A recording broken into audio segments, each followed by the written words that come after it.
A lot of the inventions of the late 20th century, things we use every day like cell phones, for example, are so handy, so useful, we sometimes wonder how we ever lived without them. Cell phones in particular have become so much a part of modern life that we just assume that somebody's made sure that they're safe. But in the case of cell phones, that assumption is dead wrong. There's still a lot we don't know about how cell phones held close to the head for long periods might affect us. After all, they are powerful electronic transmitters, and they've been linked in some studies with possible DNA damage and other problems. Health Canada recently announced that it was going to investigate cell phone safety. But for the most part, there's been a kind of cone of silence over the issue, and that's just the way the industry likes it. In fact, the cell phone industry has conducted a sophisticated and so far very successful campaign to accentuate the positive and silence anyone who raises the possibility that their product might have a problem.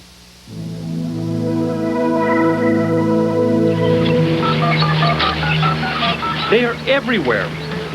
Lots of them. Cell phone transmitters are sprouting up all across North America, and you'll find them almost anywhere you look, from brick walls to rooftops to storefronts. No one even knows for sure where they all are. If you want to install one, there's no better place than a tall building sitting on a hilltop. And in Vancouver's Fraser View neighborhood, this building looked perfect to one cell company. 2 years ago, it got permission to put a microwave transmitter right on the roof. The problem, it was a school. The bigger problem was this man, Milt Bowling, who has a son in that school.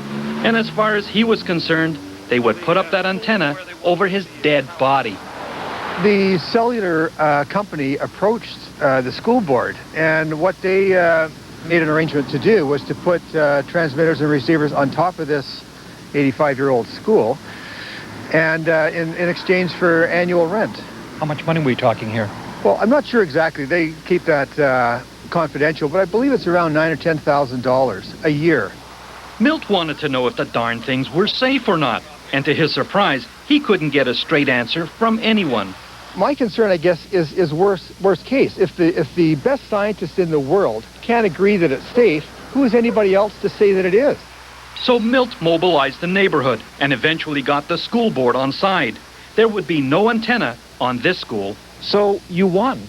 Well, that's what we thought. I mean, the towers are gone, and we won. Everything's great.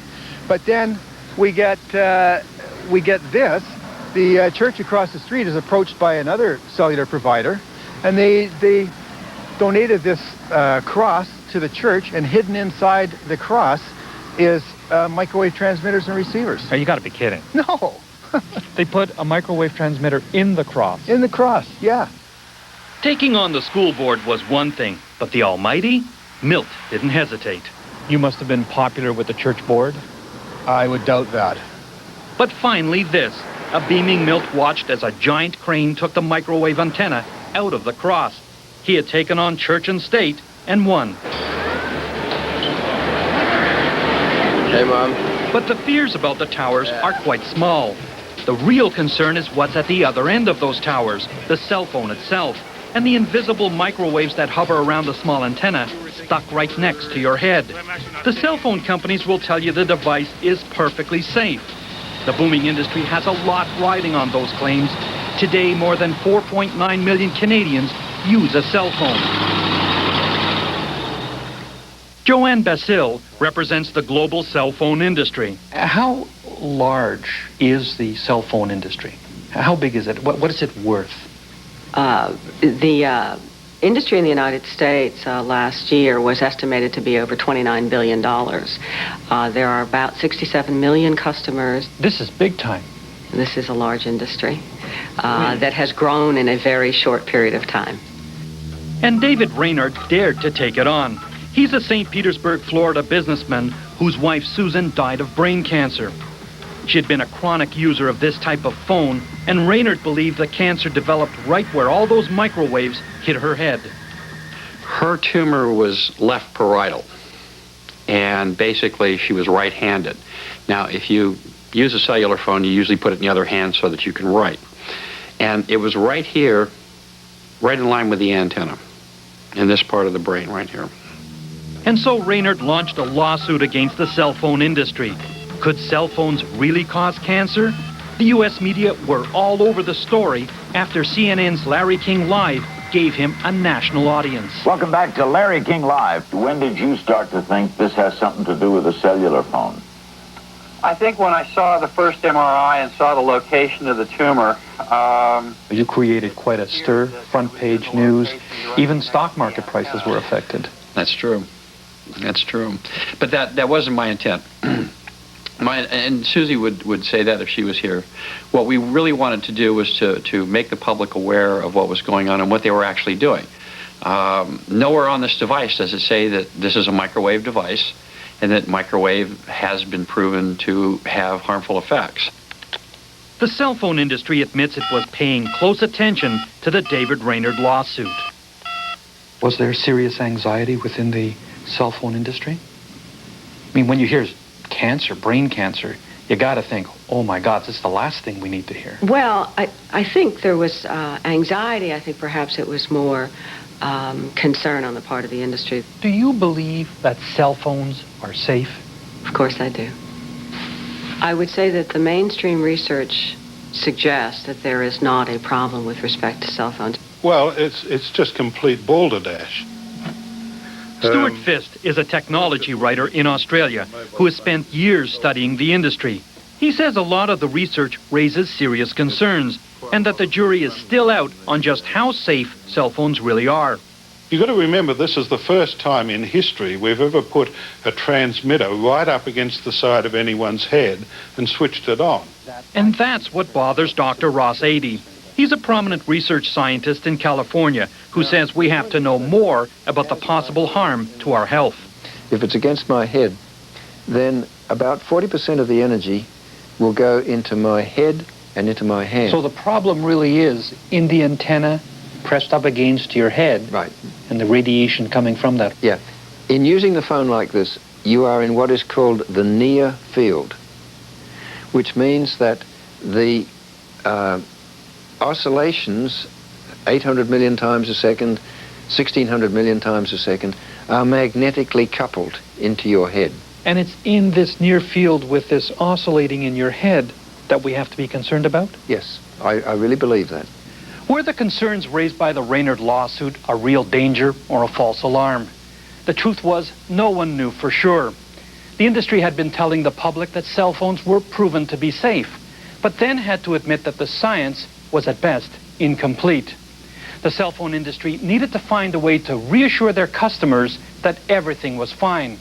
So they came up with a strategy that would be a textbook case for crisis management. The headquarters for the campaign were these quaint offices in Washington, D.C. that housed the industry's own private research institute, Wireless Technology Research. They would spend $25 million in 5 years to get to the bottom of the science, and they made sure that the message got out. I know that every day we're working our tails off doing science that we believe needs to be done to lay the appropriate foundation. Dr. George Carlo was in charge, and he was just the right man for the job, according to writer Stuart Fist.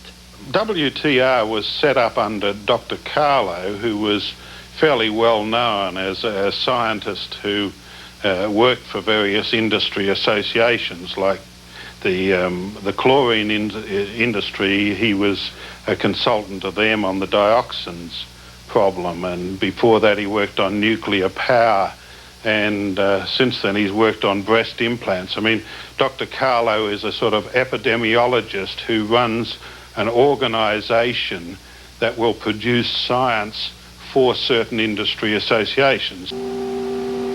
Soon enough, the industry had another crisis on its hands. At the University of Washington, Dr. Henry Lai had already been conducting his own research into cell phones. In 1994, he and his partner reported they had evidence that microwaves could cause DNA to destruct.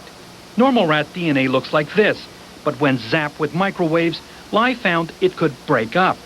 DNA destruction has been linked to memory loss, cancer, and diseases like Parkinson's and Alzheimer's. The data is still preliminary. We still have to do a lot more research to find out exactly what cell phone radiation will do to people. It may be preliminary, but it's scary. Yes, I think it's alarming that cell phone radiation can cause DNA damage. It also appeared quite alarming to the people who funded WTR. A campaign was launched against Lai's study. They prepared a media strategy, publicly denounced the findings, then brought in their own researcher who said he could not reproduce Lai's results. One internal memo announced victory. Using the vernacular of a military exercise, it said the industry had successfully war-gamed the Lai study. That must have shocked you. Yes, that's very shocking. We are scientists and we are not going out to do politics. And suddenly we are involved in all this war gaming, so-called. One of the memos that came out regarding Dr. Lai's study by Motorola was to war game him. And a lot of critics are saying that immediately when research comes to a problem, boy, you slam dunk the researcher. I don't think you would find that to be the case in general. This industry, as I said before, has been very open and I believe very responsible in looking at... Is the industry acting responsibly when they say, let's war game the guy? Is that the way to be going after researchers? That is not the way that we go after... we don't go after researchers. In fact, after wargaming him, the industry turned around and decided to hire him. They gave him money to do further research into potential DNA damage. But there was a catch. He could not publish his results without WTR's approval. And so far it looks like they're not any happier with the results of this study than they were with the first one. WTR's Dr. Carlo has told the media that Lai's research was amateurish and unprofessional. And for now, they won't let him publish his results. We are not supposed to publish the data until the final report is approved by WTR. What's the holdup with your study? WTR wants us to change and delete some conclusions that we put into the original versions. And right now we don't quite agree with what they want us to do. Why would WTR want you to change the content? Well, that's... according to the contract, I cannot tell you what data we got, but my impression is that they want to make the data look more preferable for them. Less damning. You can say that. WTR seemed to be winning the scientific fight, but the battle against David Raynard's lawsuit was proving more difficult. For a time, Raynard was everywhere in the media, reminding people the industry had turned them all into human guinea pigs. Did you ever feel like David going up against Goliath? Yes, I did. I just felt that something had to be done here. And as we got into it more and more, we found that there were a lot more people who supported the issues that we should not be putting microwave devices against our brain without the proper research. When we come back, Milt Bowling takes on a bigger target. I was under the impression when this whole issue started that if you have a radiation protection branch, that it exists to protect Canadians from radiation. But what it really does is it exists to protect the radiation industry from Canadians. Despite the cell phone industry's attempts to control the science, worrisome results were leaking out. In Sweden, a publicly funded study of more than 11,000 cell phone users found that the phones contributed to headaches and fatigue.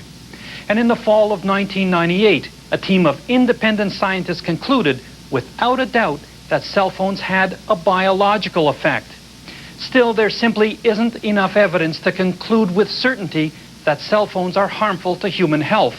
And critics say that's just the way the industry wants it. Ironically, it was an industry-funded report that caused the biggest stir. In Australia, scientists at this hospital discovered cancer rates had doubled in mice exposed to radiation similar to that in cell phones. But the results were kept quiet for 2 years. When it did come out, the industry campaign against it was enormous. Every effort was made to play it down. I mean, it was just incredible, the effort that they all went to more or less say, don't worry about this, it's only to do with mice. Of course, it's not. It's to do with DNA, and DNA is DNA whether it's in mice or humans. So they tried everything they could to play down the results, but it still is now treated around the world as one of the most significant findings that anyone has made, and with very good reason. Professor Ross 80 thought he was onto something as well. While doing research for Motorola, one of the world's largest cell phone companies, he discovered microwave radiation had an effect on the brains of rats. It was actually a good effect, but for Motorola, any effect at all was bad news. 80's contract with Motorola was not renewed. So why did they terminate the support? My colleagues say because we were too inquisitive. We were of a scientific turn of mind and would turn over the rocks to find out what was underneath. But that's the job of a scientist. Of course it's the job of a scientist. And you're tough as a scientist. Yes, I think I'm tough. Too tough, some people say. As a result, you and your team lost your contract. That's correct. Motorola claims it had nothing to do with his results. They simply found a better deal somewhere else. That better deal was with Battelle, a private research group well known for keeping its mouth shut. In one celebrated case from the 1960s, Battelle conducted studies showing how nicotine affected the brain, but never talked about it. Technology writer Stuart Fist says it's quite possible industry already has a lot of research it isn't talking about. You have no idea how many effects are being found but never published. That's the other thing, you see, is we don't know what isn't published. That's the real big worry there, because it's quite likely that a lot of these problem findings have been replicated, but the replication has never been published. And without all the studies, it's difficult to prove anything about the safety of cell phones. In 1995, David Raynard lost his lawsuit. The judge said he couldn't prove cell phones had caused his wife's cancer. Raynard says leaving research in the hands of the companies that make the products has never been a good idea. Are they carrying the how-to tobacco handbook in their back pocket? Yeah. It's almost directly in line with the tobacco industry and all the things that they did to try to keep information from the public, to try to suppress science, to try to only allow us to have the information that they want us to have. When the director of the cellular telephone industry made his statement, he said, "We're going to spend this money to prove that we're right." I would have preferred that he said, "We're looking to find the truth." The organization set up in the wake of the cell phone scare is winding down. But $25 million and 5 years later, a lot of people are wondering where all that money went and what WTR actually accomplished. Some argue that not only was the science it promoted one-sided, but it actually prevented more independent research from taking place. There's no doubt that the functions of the WTR have been to delay legitimate research in other areas, because when an industry is supposedly funding the research itself, then the government withdraws its own funding from the independents that would have been doing the work in the first place. WTR may be leaving the scene, but the industry has invented a new entity to promote good news about the cell phone industry. It's confidently called WIN, Wireless Information Network, and represents the global industry. Joanne Basile is its public face. When critics say that research funded by industry has a vested interest, therefore the research must be suspect, how do you respond? I think it's unfortunate that we have gone to such kind of shorthanded ways of trying to explain a very complex issue. When you hear critics compare the way the cell phone industry is handling the issue to the tobacco industry's handling. Oh, I'm so glad you asked me that question. Nothing could be farther from the truth. Again, I'd like to repeat, this industry has never shied away from an issue. This industry has always been upfront. This industry has always been open. Ultimately, the people with the final say in whether cell phones are safe work for government. And for a long time, the Canadian government had been telling us not to worry. The science was well known and cell phones were safe. But that was before a Vancouver parent stirred things up. Remember Milt Bowling, the fellow who got rid of those microwave transmitters? Milt would now poke his nose into Ottawa's radiation protection branch, and he did most of the talking. I was mentioning certain studies, and they'd say, well, where did you get that? Well, where did you get that? Could I get a copy of that? So, I mean... What did that do to your confidence in health officials? Well, I was under the impression when this whole issue started that if you have a radiation protection branch, that it exists to protect Canadians from radiation. But what it really does is it exists to protect the radiation industry from Canadians. But in this David and Goliath struggle, David won. Faced with an irrepressible Milt Bowling, the government did an about-face. Now, according to internal documents, Health Canada seems as concerned as Milt. Last year, they hired Professor William Leese to assess the scientific evidence. His first piece of advice to the government: don't tell the public cell phones are safe if you don't know. We have this latest document which says, geez, we really want to do research on all these really interesting and provocative questions about the effects on the brain and things like that. And you're saying, well, my God, why? Because you appear to have been telling us that it was no problem all along. Professor Leese's review is due out this spring. There's little doubt he'll call for studies that should have been started years ago.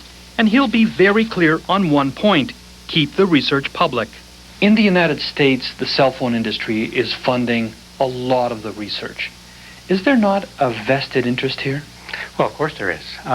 This is my main concern.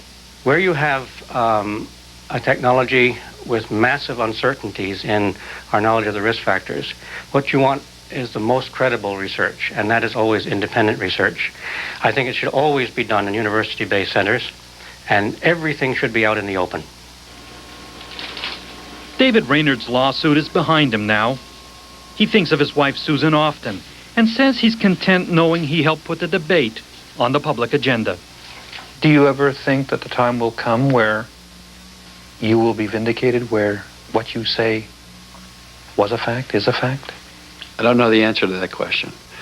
I think there's entirely too much money involved here. I think there are a lot of people who want to protect this industry more than they want to find out if there's a serious problem. I think we've allowed the foxes to keep an eye on the hen house a little too long. I think they bought themselves 5 or 6 very good years. I think they have it in their budget to buy 5, 6, 10, 20, 30 more years until something really comes up and lays claim.